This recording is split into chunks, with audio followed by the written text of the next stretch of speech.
मुझसे दुश्मनी और मेरी बेइज्जती करने का अंजाम क्या होता है अपनी आंखों से देख लिया ना। ये सब तुम्हारी गफलत की वजह से हो रहा है। अगर तुम मुझे अपना दुश्मन ना समझते और ना ही मुझसे उलझते तो करारगाह इस तरह तबाह ना होती। मैदान में तो आओ जरा,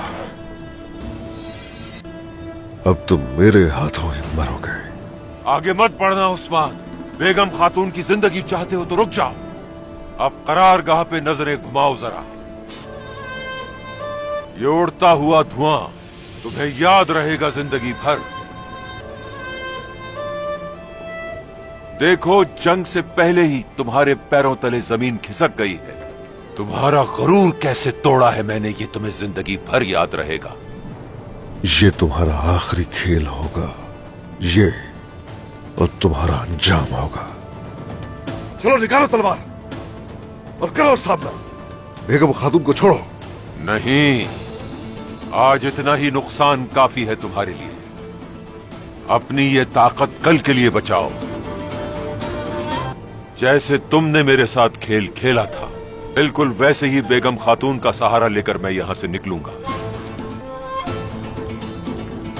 रुकास करारगाह को तबाह करके रहेगा।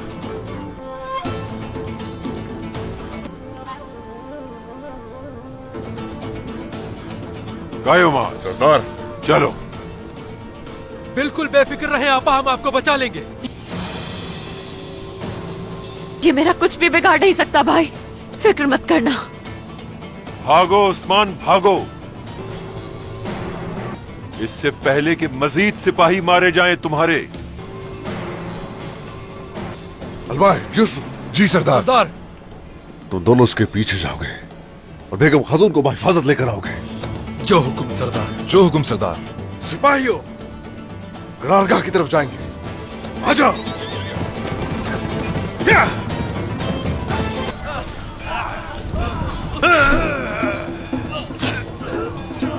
चला के राख कर दो सब कुछ।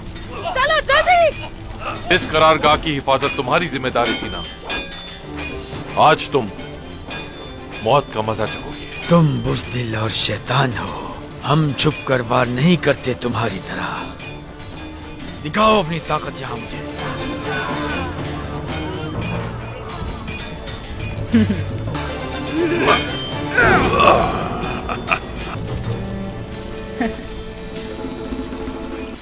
खयानत की कीमत तुम अपनी जान देकर अदा करोगे बयान। मैं मौत से हरगिज नहीं डरता लोकास। मौत से तुम डरते होगे, हमारे लिए एक तोहफा है।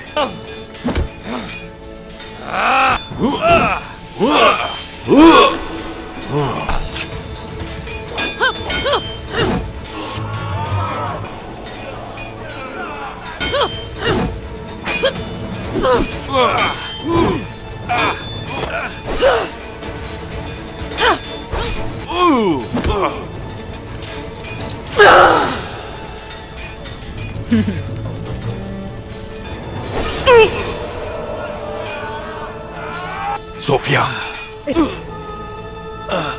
इसके साथ अपना वक्त ज़ाया क्यों कर रहे हो? जल्दी खत्म करो इसे।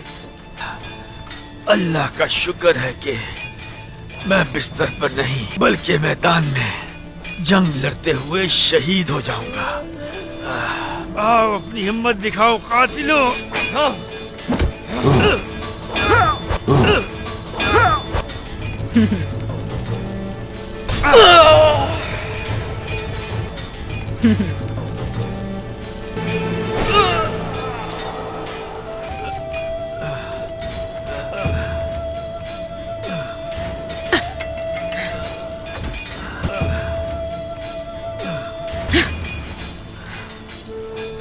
मरने के बाद तुर्क तुम्हें बहादुर कहेंगे बयान?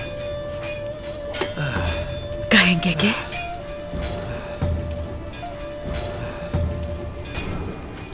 शहीद हो गया लड़ते लड़ते। तो अब तैयार हो जाओ मरने के लिए। हमारी कोशिश अल्लाह के निजाम की सरबुलंदी के लिए है। मुझे मारने के बाद मेरा इंतकाम जरूर लिया जाएगा तुमसे। अच्छा वाकई? पहले ये तो बताओ, तुम्हारा सरदार उस्मान कहाँ है? हाँ? वो क्यों नहीं आया यहाँ तुम्हें बचाने के लिए? नजर घुमाओ जरा, देखो अपने इतराफ में। हम अपने सर पर कफन बांध कर निकलते हैं। हमारे लिए अल्लाह ही काफी है और वही बेहतरीन मददगार है।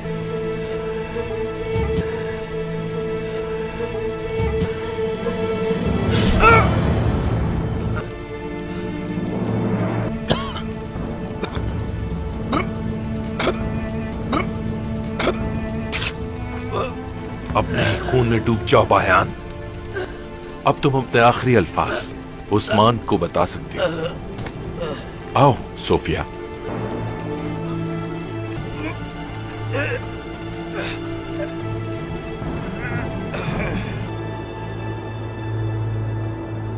आखिरकार मैं दुश्मन के कबीले तक पहुंच गई।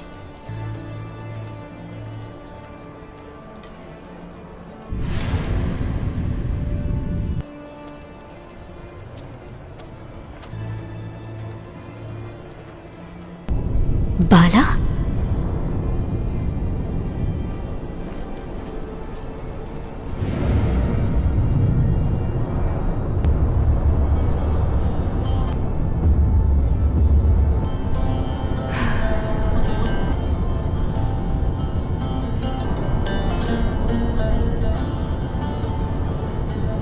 हलीमा, रुको। मुझे अपना चेहरा तो दिखाओ एक दफा, मेरी प्यारी बेटी Halima.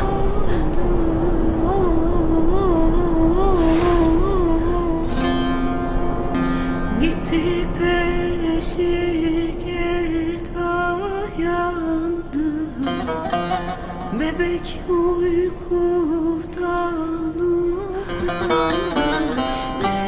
nenni kızım kızım nenni yavrum yavrum nenni balam balam nenni kuzum वालिदा, nenni bebek मेरी बेटी हलीमा,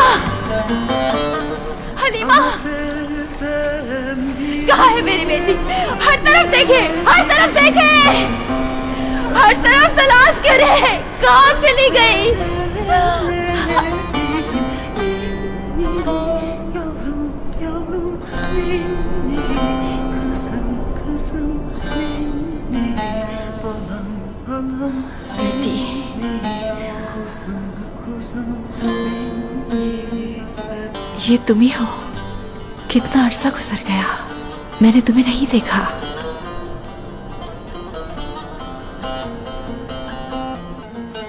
नाम क्या है तुम्हारा?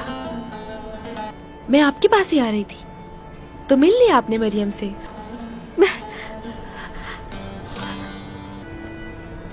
हाँ, हम अभी मिले हैं। खुश आमदीद बेटी। बहुत शुक्रिया, आपको देखा तो जज्बाती हो गई मैं, मुझे माफ कीजिएगा। अस्तगफिरुल्लाह बेटी। वालिदा, मैंने आपको मरियम का बताया था ना, इसकी दादी का इंतकाल हो गया है और ये तरबियत लेना चाहती है। बिल्कुल ले सकती है। तुम जंगजू खवातीन में शामिल हो जाना जब तरबियत मुकम्मल हो जाए। फातिमा तुम्हारा ख्याल रखेगी। क्या दादी के अलावा और कोई नहीं है तुम्हारा? बरसों पहले कुछ लोगों ने हमारे कबीले पर हमला किया था। उन्होंने मेरे माँ बाप को कत्ल कर दिया। मैं तरबियत हासिल करूंगी और उनसे इंतकाम लूंगी अपने माँ बाप का। बाला खातून।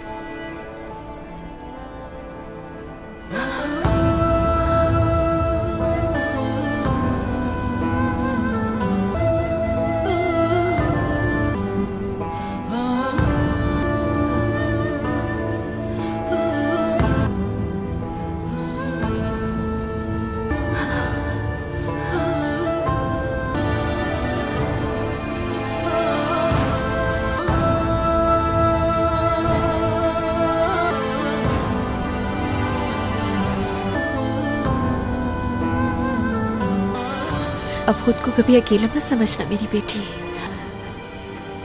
अल्लाह तुम्हारे दिल को सुकून दे।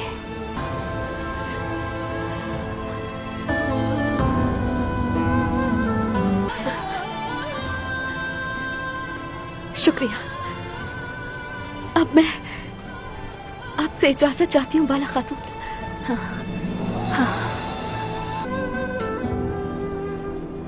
मैं क्यों रो रही हूँ? मैं उस औरत को देखकर रोने क्यों लग गई? मैं तो नफरत करती हूँ उससे।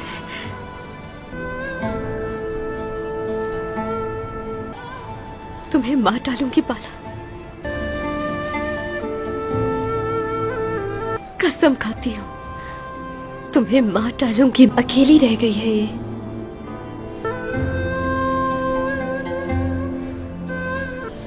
इसे देख के आपसे भी इनकार नहीं हुआ ना?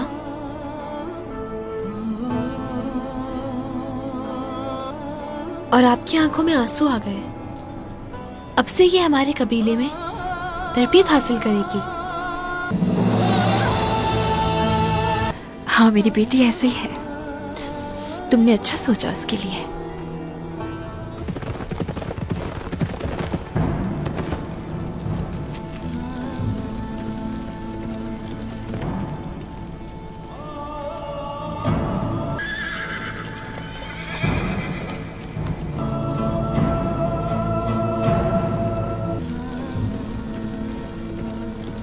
अलाउद्दीन, जी सरदार। इधर आओ बेटा। देखो इनमें से कौन जिंदा है।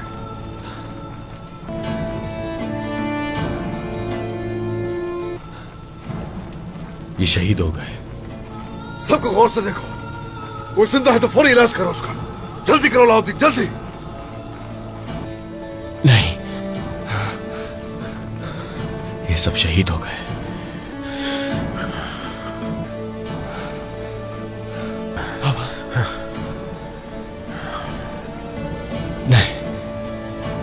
ऐसा नहीं हो सकता बाबा। बयान सरदार।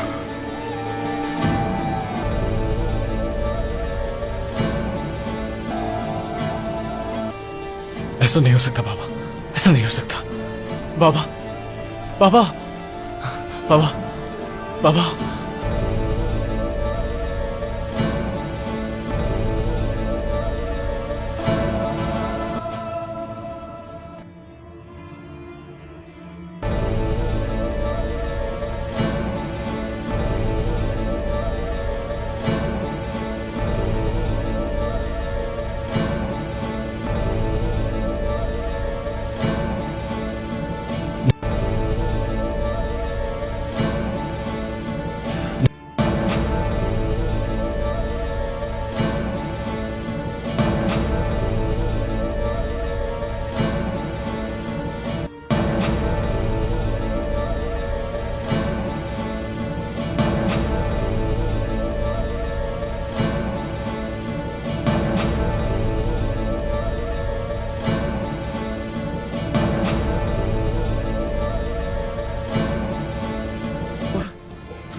अस्सलामुअलैकुम नाजरीन, अब देख रही हैं सबक टीवी यूट्यूब चैनल। दोस्तों इस एपिसोड में यही कुछ था जो हमने आपको दिखा दिया। नेक्स्ट एपिसोड में मिलते हैं, तब तक अल्लाह हाफिज।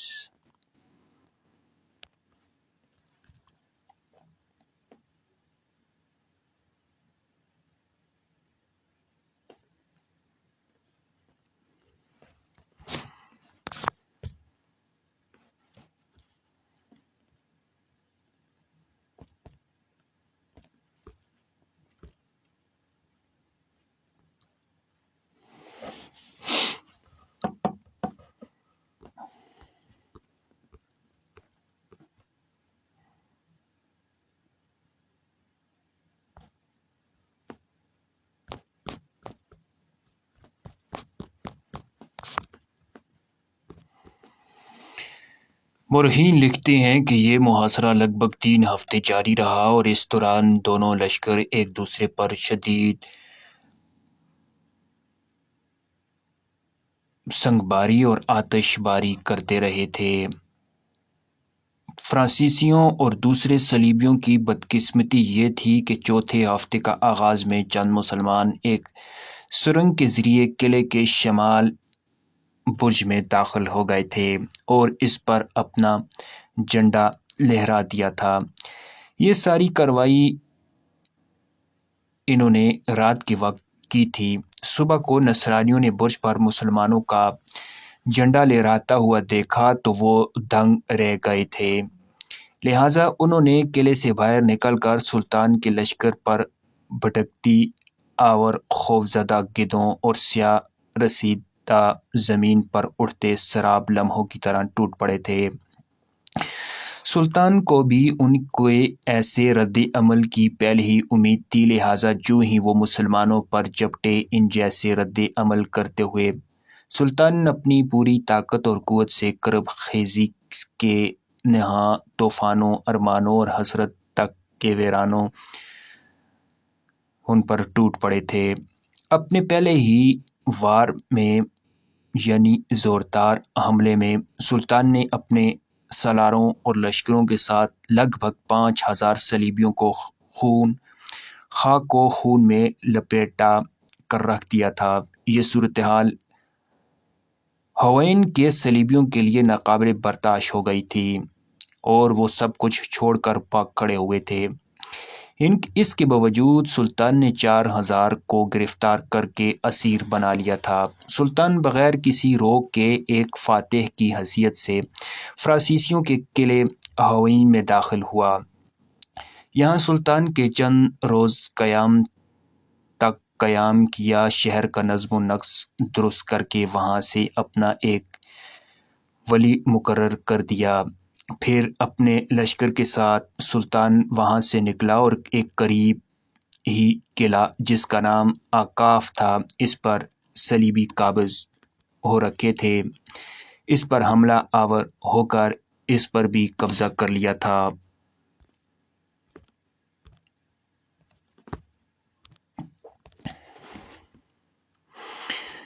फिर सुल्तान इससे भी आगे बढ़कर सलीबियों पर ज़रब लगाना चाहता था कि सुल्तान के मकबरों ने इसे शेरकों के मिस्र से वापस आने की इतला दे दी थी। पूरे लश्कर ने चंद रोज़ खमस में क़याम किया। मकबरों ने यह भी इतला दी कि सुल्तान शेरको और सलाहुद्दीन दोनों अपने लश्कर के साथ हमस में क़याम हुए हैं। लिहाजा सुल्तान भी अपने लश्कर के साथ हमस की तरफ चला गया। इसके बाद सारे लश्कर ने वहाँ से कूच करते हुए दरियाए फरात को अबूर करने के बाद हलब शहर में क़याम किया था। सुल्तान को चौगान का खेल बहुत पसंद था और बड़ा शौक से किया करते थे और दूसरों को भी इसमें हिस्सा लेने की तरगीब दिया करते थे। सुल्तान हकीकत में चौगान के इस खेल को एक तरह की मश्क समझते थे। बकौल मुसलमान मौरख लिखते हैं कि इलामा इब्ने असीर सुल्तान के बाद शायद ही कोई हुक्मरान होगा जिसने खेल को खुदा की रज़ा जोई का बायस बनाया हो। कहते हैं कि हलब में क़याम के दौरान एक दिन सुल्तान के साथ चौगान खेलते हुए सलाहुद्दीन के घोड़े का पाँव फिसल गया और इस तरह सलाहुद्दीन घोड़े से गर्दन के बल गिर गया, लेकिन गर्दन टूटने से बाल बच गई थी।